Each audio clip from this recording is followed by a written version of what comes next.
Hello everyone, welcome back to Lone Fox. Today's video is a jam-packed one, and I swear, if you watch, I think literally a fly just flew through the camera's lens.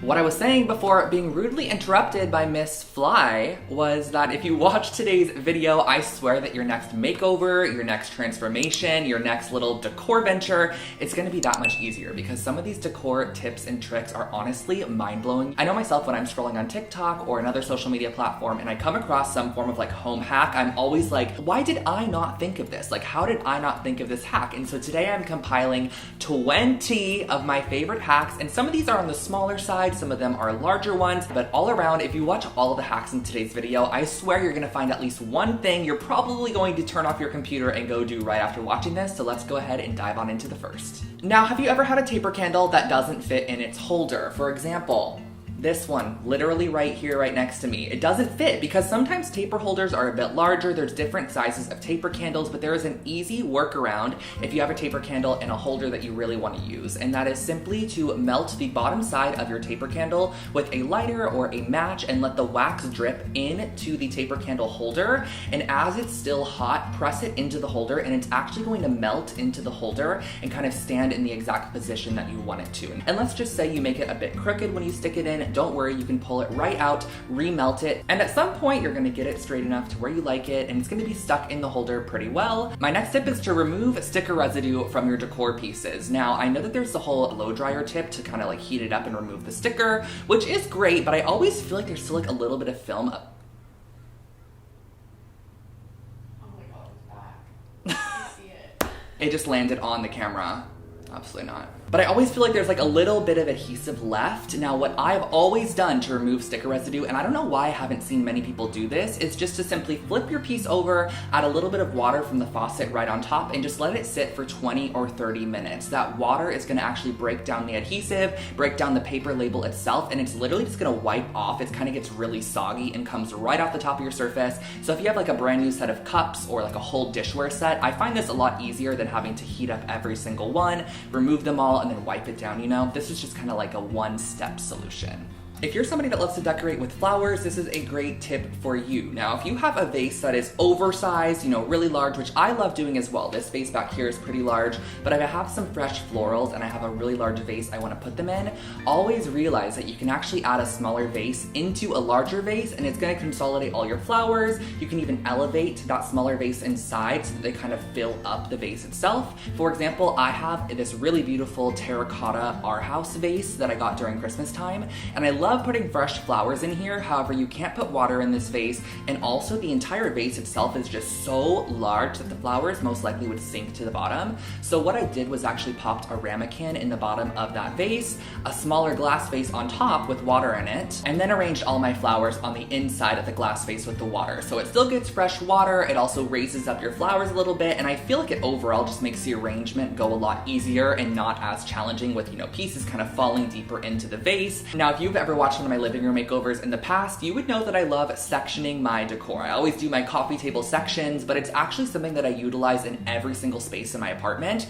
And if you are new to decorating, or you know, you just want a little bit more help with decorating, I always feel like sectioning your decor can just make your decor look a lot nicer overall. So in this bookcase I have in my dining room area, I always start off by adding my largest pieces of decor first, and I add these into the areas that I know that they're gonna probably be their own sections. And then in between those large items, I add in smaller items such as books, boxes, things to kind of fill in the other sections. But in this particular bookcase, I created 4 sections on top, 3 in the middle, and then 4 sections on the bottom. Once you have all of your sections created, that's when I go in with my smaller decor pieces like little knickknacks or trinkets and just add them to the sections. So I always like to have a little bit of space between each of my decor sections, because once you add trinkets and fill them in, it just looks like one streamlined, jumbled decor situation. Now, if you are a book lover or an avid reader, this tip might not be your favorite, but don't worry, we're not destroying any books or anything, but books are definitely a crucial element of design. I absolutely love using books in every single space I do. It's really easy to stack them up. It's easy to get a lot of them. But if you have some books that don't fit your color palette, which has always been something that's kind of happened to me in design, and you know, it does play a part. If it doesn't fit your color palette, it doesn't fit your color palette. And DIYing your very own book cover is super simple. So I actually go to IKEA and get the rolls of kids craft paper because I love the tone of it. It's like a simple off-white kind of lightish beige color. And what I actually do to wrap my books is extremely simple. I start off by placing it on top of the paper. I draw a line on the top of the book and on the right side of the book, and then flip it onto the spine, draw a line across the top, and then I flip it to the back and draw a line across the top and down the side as well. So that's gonna be the basic kind of length and height of our book. Then what I do is I just add a couple inches onto each end and cut it out. Once your paper cover is cut out, just tape it on the inside of the front cover, then wrap it around the book and tape it on the inside of the back cover. And that is a really, really simple book cover. You can pull this off, it doesn't damage the book at all. And you can also totally write on the outside if you have cute handwriting, or you can use like some small little letter stamps. And you could put the book out there if you want to. I think that add a cute element as well. These next two hacks are ones that I was taught by my dad. He has always told me these throughout the years of doing any makeover or absolutely anything, or whenever I saw him kind of making over our house when I was younger. Let's say you painted a wall in your apartment and you needed to paint it back before moving out. A great way to find the previous wall color is just removing the outlet on a wall that has that color on it. So removing the outlet cover and just chipping away. Once again, rude, but just pulling off that outlet plate cover and then just chipping off a little bit of the paint on the backside, just enough using, you know, a screwdriver or whatever you can get kind of to chip off a little bit of that wall, but it's going to be hidden by the plate cover, so don't worry. Once you pop it back on, no one's going to see the damage that you caused. You can bring it over to your hardware store, they can match it for you, and you can go ahead and repaint that wall back to the original. But if you're somebody that wants to be a little bit more proactive about this situation, and you know, later in a couple of years, maybe you want to paint it back, but you don't want to have to go through the hassle of chipping it off and color matching it, what I would suggest doing is just pulling off the outlet plate cover and writing the names of the paint on the inside. So what I did was I wrote the brand, so I wrote like Benjamin Moore, Chantilly Lace, and I also wrote the finish. I think it's really important to write the finish as well. You can even do, you know, the fireplace, the trim, the accent wall, whatever it might be, and then when you go to leave, you can just pop it off, read your little manual, if you will, and get the paint colors that are appropriate to paint it back. This next hack is one that I've heard of people using in the past, but I've never done it myself, and it worked exceptionally well. I actually did it on this little flower vase back here. So if you have a larger vase, or it has a, you know, a wide mouth at the top of it, and you have some flowers that just don't fill it, you know, they kind of flop to the side, like this, for example,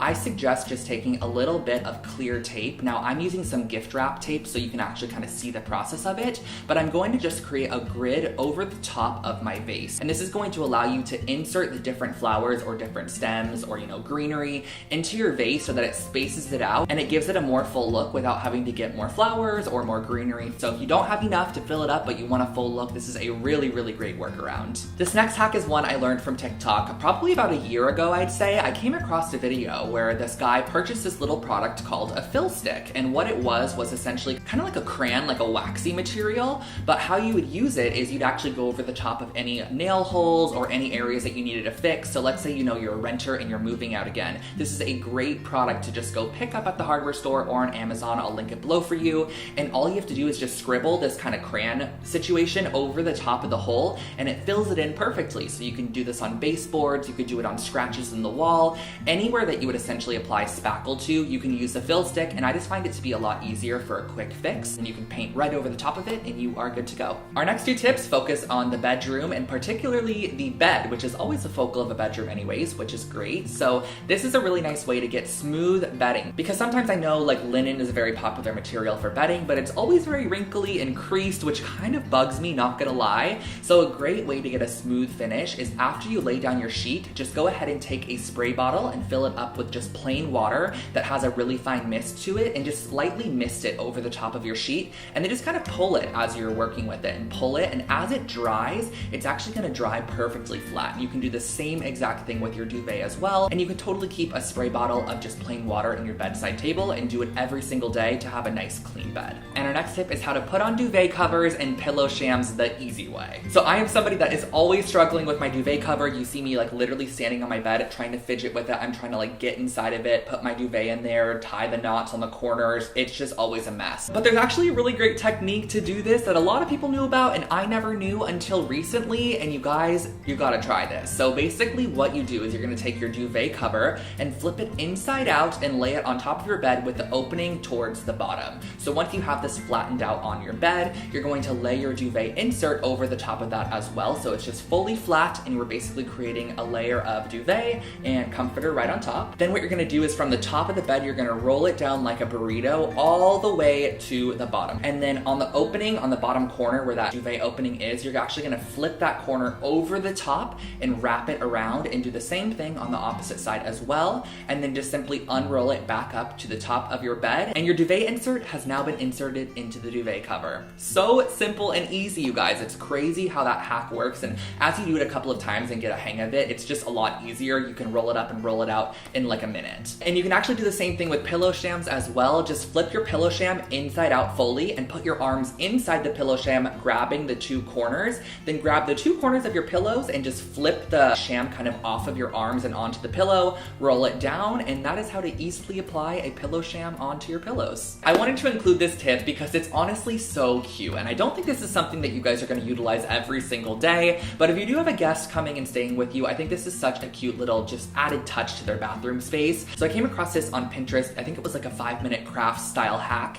and basically what it was doing was just taking the toilet paper and folding it into a triangle at the end, a simple triangle, and then you're going to turn on your water faucet in your bathroom and just kind of let it run for a bit, then turn it off after like a couple seconds of it running, and just press your toilet paper roll underneath the faucet until you get a little bit of water on the tip of your point that you created, and it's actually going to create kind of one of those hotel style toilet paper rolls, which I think is really cute. If you've ever wondered how they got that look, that is how you achieve it. If you've ever come across furniture, decor, lighting that is just out of your price range, but you want to find something extremely similar, Amazon actually has a feature within their app called Style Snap, and this is not sponsored in any way at all. I just love using this feature. So how you use this is you're first going to want to come across an item that you want to find a dupe for. So for example, I came across this really beautiful pendant light on McGee & Co, but it was like $700, so I wanted to see if there was an alternate version on Amazon. So I just screenshotted this item. You don't have to crop it out or anything at all. I went to the Amazon app, and in the top search bar, there's a little box with a circle in it. Tap that and then upload your photo to Style Snap, and it's actually going to use its own kind of system to pinpoint what in the photo you are looking for and find you dupe items on Amazon. So as you could see, it kind of generated a couple of lights that look similar at a fraction of the price, which is really nice. And you can do this with virtually anything, and you could also upload your very own photos as well. I recently got a new doormat, which was honestly long overdue because I've had a home for the holidays doormat for 3 months, and it's literally been 3 months after Christmas. So I got a half round one, but I realized that the two that I've had are just so junky. Like, doormats get so gross after like a month of use. So I saw a girl on TikTok, I'm going to link her account below for you guys, and she actually used Flex Seal in the clear finish, and she sprayed the Flex Seal over the top, and it's supposedly supposed to keep your doormat in perfect condition. It's just going to keep your fibers locked together and they're not going to fray everywhere. Next up, we kind of have a little bit of a tool hack slash home hack slash DIY hack, and this is for any screw hook that you need to add virtually anywhere. And I know I have a hard time a lot of times when the screw hooks are smaller or they're really thick to screw them into a piece of wood, to screw them into the ceiling, to hang a planter. So a great way to actually screw these in is to kind of get it started, start screwing it in with your fingers, but then what you're actually going to do is take a second screw hook and install it into your drill as if it's a drill bit. So you're going to put the screw side into your drill, tighten it up, then you're going to hook the hook through your other hook and turn it on. They're going to basically kind of connect up and wind up together, and it's going to screw in your screw hook itself, which is really nice and convenient. So it's just a great tip if you need to screw in a bunch of hooks, or you don't have the strength, or you don't want to just like ruin your fingers screwing in a hook. Now, I've talked about this painting tip in multiple of my makeover videos, but I don't think I've actually ever included it in like a tip-driven video, and this is such an incredible painting tip for anybody that wants a clean line once they remove their tape, because I feel like tape is very deceiving. You could put it on the best in the whole world, but if you do not do this before you remove it,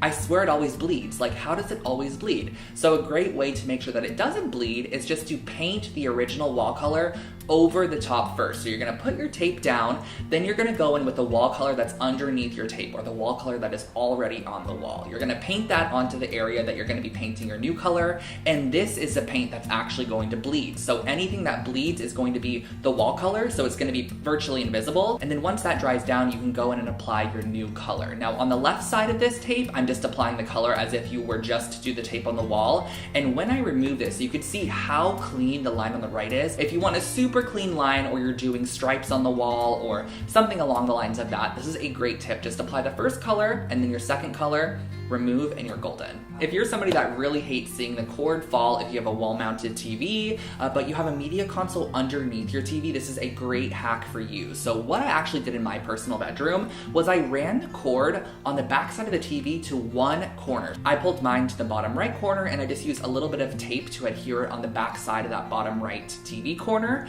Once that is there, you could just go ahead and pop a little piece of decor over the top of the cord that is now falling from the corner to behind your media console or behind your dresser, whatever it might be. And this is just such an easy way to where you don't need to drill any holes in the wall. You don't have to add a cord cover. You don't need to do anything kind of additional. You're just using a little bit of tape, pulling it off to the corner and adding a bit of decor over the top. Now, if you're somebody like myself that loves to reuse candle canisters or the containers that candles come in, this is such a great tip as well, because I've always been one to kind of chip it out with a knife or something, or try to, like double boil it in a boiler. But I actually found out that you could simply just boil some water on your stovetop. So just put some water in a pot and boil it until it's nice and, a rolling boil. And then you're going to pour that into your candle and just let it sit for like 10 minutes. It's actually going to soften down all of the wax. It's going to rise to the top of the surface, or it might even just mix into the water. And then what you're going to also be able to do is pull off the label, because that hot boiling water is going to heat the vessel from the inside, and it's going to make taking off that label so much easier. Then what I do is I just soak up the inside with either some paper towels or just pour it outside or something, but you're not going to want to pour this down the sink drain or in your trash can. And then you have a little candle vessel, which you could totally use as a matchstick holder. You can use it as a drinking glass if you wanted to, and I always love repurposing candle vessels like this. We have just 2 more for you guys, but this is a great tip if you're doing a lot of caulking. So let's say you're doing a board and batten wall, a beadboard wall, baseboards, whatever it might be. If you're doing some caulking, this is a great tip, and this is basically to eliminate how messy caulking can be. So how I actually do this is I fill up a spray bottle with some water. I'm going to do a couple pumps of just hand soap, and then you're going to mix that up. Then you're going to pipe your bead of caulking across whatever you're doing. I'm just using a reference here for you guys. And as you can see on the left side, when I do it with my finger, it just gets really messy. It kind of goes everywhere. But if you actually spray a little bit of the soapy water over the top of your caulking, it actually keeps it consolidated and in a clump. So it's so much easier to work with. It just smooths out across the baseboard or across, your molding piece that you're adding. And it's such an easier cleanup process. It's not dripping, it's not falling. It kind of stays together, which is so strange, but it works so well. And last but not least, you guys, this one honestly is just kind of like a cheat because I just didn't have a 20th one, but this one is really great. If you have yet to see my DIY faux tree video and you are wanting a really nice faux tree or a faux plant in your apartment, but they are a little bit expensive, you can actually create your own. And I created my very own for my apartment. I just went outside, found a really large stick, and I actually couldn't even find a stick large enough, so I kind of pieced mine together with a little bit of drill work. I was drilling holes into the base and adding sticks here and there, and then I went through with some faux leaves and actually applied them onto all of the branches afterwards and created my very own faux tree. And I will link this tutorial for you guys, but this is a great hack. If you need to create a faux tree, you can customize these, which is really nice. And you guys, that was a mouthful, and wow, did that fly want to make an appearance in today's video. If you enjoyed this one, give it a big thumbs up. I would definitely appreciate it. And if you guys would like more home hacks like this, let me know in the comment section below. I will also link above in the cards a couple other videos, because I've done a few other ones where I've done rental friendly hacks, small apartment hacks. We have 10 genius decor hacks, which I did a couple weeks back. And if you have not already, give this video a big thumbs up. I would also love to know which tip was your personal favorite one in the comment section below. I love responding to you guys down there. And last but not least, you could subscribe to my channel if you would like. I post brand new home decor and DIY content every single week. And you can follow me over on Instagram and TikTok, which is Lone Fox Home, for even more behind the scenes content. And I will catch you guys in my next one. Bye.